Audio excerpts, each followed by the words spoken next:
AC Pro. So let's look here at this BMW.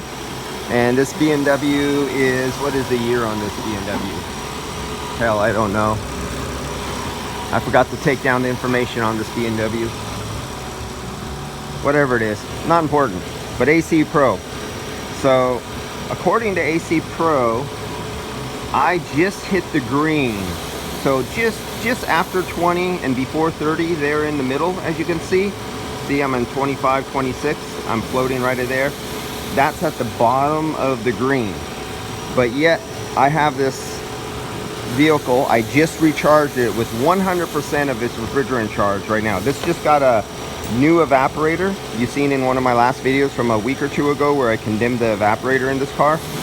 So according to AC Pro, I just hit the green, and that might be good, and you would be right. But you know what? If I take out 1/4 of the charge, it'll have the same pressures.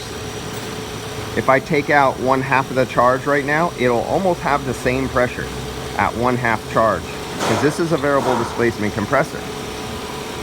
Okay, suction line temperature 38 degrees. Coming out of my dash right now, 35 degrees is coming out of my center duct dash right now.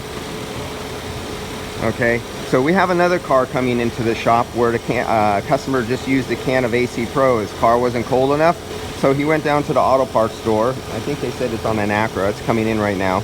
And he used a can of AC Pro, and now his AC doesn't blow so cold. He's a friend of the mechanic at this shop, and he told me, yeah, it turns on and turns off right away. So what does that sound like? Sounds like it's overcharged and it's hitting 440 psi, and the high side safety switch is cutting out really fast. So let's find out when that car rolls in what the AC Pro did to that guy's car.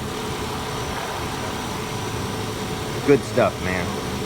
For me, I make a lot of money off this stuff.